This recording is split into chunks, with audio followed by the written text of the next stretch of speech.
story of an American election, but also of something we don't usually find in American history: the violent overthrow of a democratically elected government.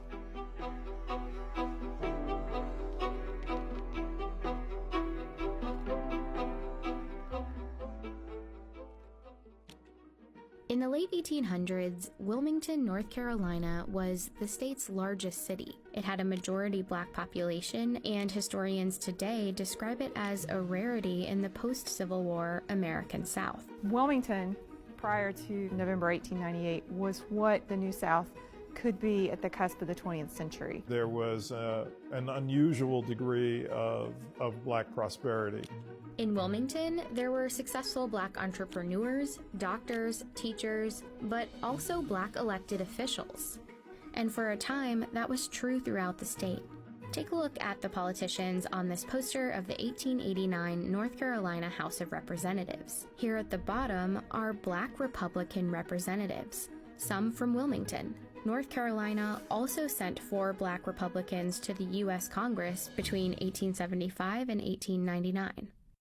The Democratic and Republican parties of 1898 in many ways occupied opposite parts of the political spectrum than they do today. Most African Americans were voting for the Republican Party, and the Democratic Party was white voters almost exclusively. White supremacy was the central focus of the platform for the Democratic Party.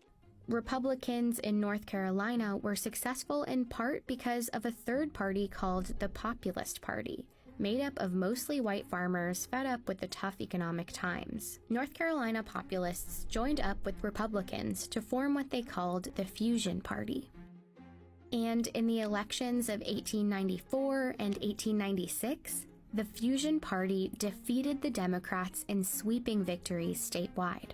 That meant North Carolina now had a government that shared power between black and white politicians, including a newly elected Republican governor. Together, they moved towards reforms that would favor black Americans and working class whites. This was something that the Democratic Party folks were simply not going to accept. A multiracial government wasn't just a disappointment for Democrats. It was more like a humiliation. They needed a plan to take back control of the state in the next election. So party leaders like Furnifold Simmons, future U.S. Senator, Charles Aycock, future North Carolina governor, and this man, Alfred Moore Waddell, came up with one: to beat the Fusion Party by luring white populist voters away from their alliance with black voters. Wilmington, with a large black population and a local fusion government in power, would be a focus of their campaign. The State Democratic Party Handbook for 1898 laid out their goal: consolidate the white vote by stoking white anger and resentment. It said, "This is a white man's country, and white men must control and govern it." Their most effective tool was the media. One of North Carolina's biggest newspapers was a Democratic Party mouthpiece. It ran racist political cartoons throughout 1898. Not everybody was literate in 1898, but to see a political cartoon of the type that ran, you may not be able to read it, but you know exactly what it means. Many of the cartoons were centered on the threat of Negro rule, even though the fusion government was mostly white.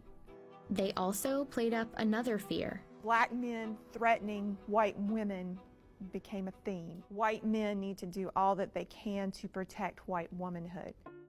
This was all part of North Carolina Democratic strategy, but it echoed the national racist rhetoric of the time.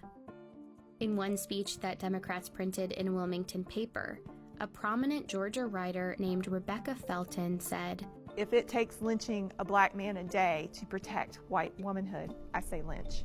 Her speech prompted a Wilmington black man named Alex Manley, owner of the black-run Daily Record newspaper, to respond with a column.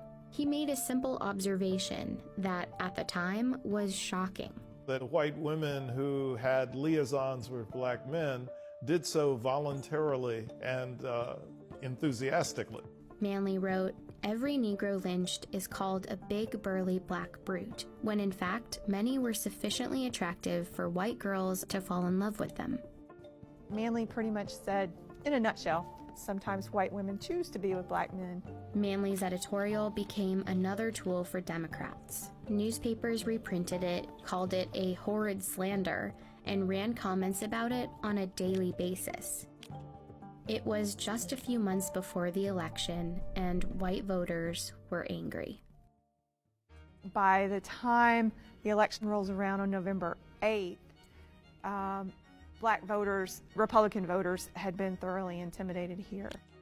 By all accounts, the elections of 1898 were a sham. The Democratic Party had a paramilitary group called the Red Shirts. They attacked and blocked black residents from voting. At a rally just before the election, Alfred Moore Waddell provoked the crowds. He said, "Negro office holding ought at once and forever be brought to an end, even if we have to choke the current of the Cape Fear River with carcasses." The votes were counted, and the Democrats won. Democratic candidates won every seat they had a candidate up for election in. But some local fusionist politicians remained in power because their seats hadn't been up for re-election, like the white Republican mayor and the Board of Aldermen. And of course, the election did nothing to undo the economic power black folks held in the city. The Democrats had won the election, but their goal of total white supremacist control remained out of reach. And so they engineered what was essentially a coup d'etat.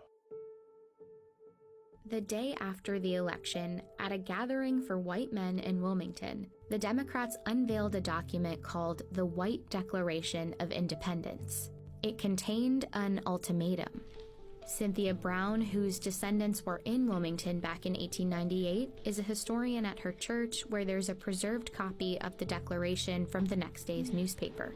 "We will no longer be ruled and will never again be ruled by men of African origin." They would strip black men of voting rights. They would give white men a large part of the employment heretofore given to black men. And as for Alex Manly, "We demand that he leave this city forever within 24 hours. The next morning, hundreds of white men marched to the offices of the Daily Record. Manly was gone. He had fled to save his own life. They set the Daily Record building on fire. This is where it once stood. Once the white leadership destroyed Alex Manly's printing press, they destroyed one way in which the African American community in Wilmington could organize itself and keep itself informed. At City Hall, the mayor and Board of Aldermen were forced out. There's 200 armed men in City Hall at the time. They didn't do it of their own free will. And as they resigned, a new member selected by the Democratic Party was voted into office. Waddell, who once threatened to fill the Cape Fear River with black bodies, was the new mayor of Wilmington. Meanwhile, the mob had grown to about 2,000 men, and the violence spilled into the streets. In these photos, X's mark where the first black residents were killed.